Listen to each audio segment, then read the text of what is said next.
If they don't change, bad things will happen to you. Mr. President! Wake up. Where the hell has everybody been? Stop with this bull diplomacy of sort of niceties, and somehow we're all going to figure it out. We probably won't get anything unless I decide to use excessive strength and force. So Trump just said something yesterday that I don't hear a lot of people talk about, but quite frankly, might be the most important thing of them all.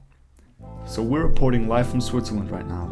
Not in Davos, but Zurich, close enough. So as y'all might know, the World Economic Forum is being held this whole week in Switzerland.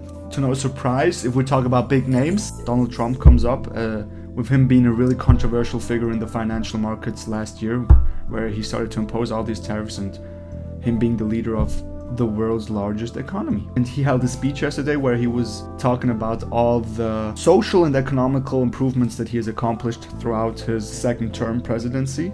And then he said something really important. We probably won't get anything unless I decide to use excessive strength and force, but I won't do that. I get how we might be confused because of that, because wasn't he just talking about acquiring Greenland one way or the other? And now we're talking about, obviously, we're not going to do it. Obviously, I mean, duh, we're not going to attack Greenland. So your confusion is justified. Now, I want you to really think about what he said. He said the US wants to negotiate some sort of deal about ownership or control of Greenland, but will not use military force to acquire it.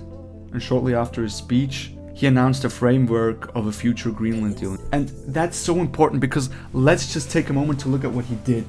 A lot of people might think he's a maniac, he's whatever, right? I'm gonna say what I believe his tactic behind that is, and it's the following. If you look at the military forces and the North Atlantic Treaty Organization, you will see that the NATO is heavily dependent on the US for its armed forces. The NATO could neither win, the whole NATO could neither win against America nor against Russia's military if it ever came to an martial dispute. We've seen what he did with Venezuela, right?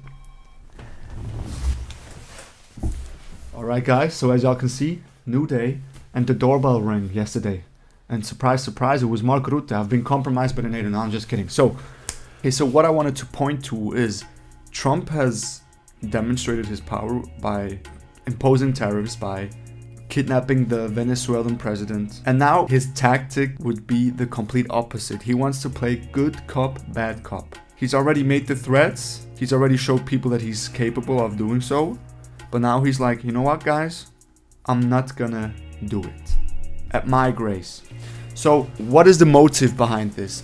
Me personally, I'm not gonna tell you what other people's sentiment is. I'm gonna tell you what my sentiment is. I believe that such a statement provides him with immense bargaining power, and that this might actually lead to a peaceful agreement over Greenland, where the US might actually benefits from that, right? So to renegotiate the 1951 deal of the defense agreement, which could very likely lead to an expansion of the military bases there, the Pitufik ones, and may also lead to an installation of the US rocket and missile defense. And I don't think that they're gonna get Greenland as a whole from Denmark, but I think that they will get the authority over certain parts of land from Greenland. Because the Inuit aren't even populated in most of the parts of the actual land. They are mostly populated on this coast on the southwest.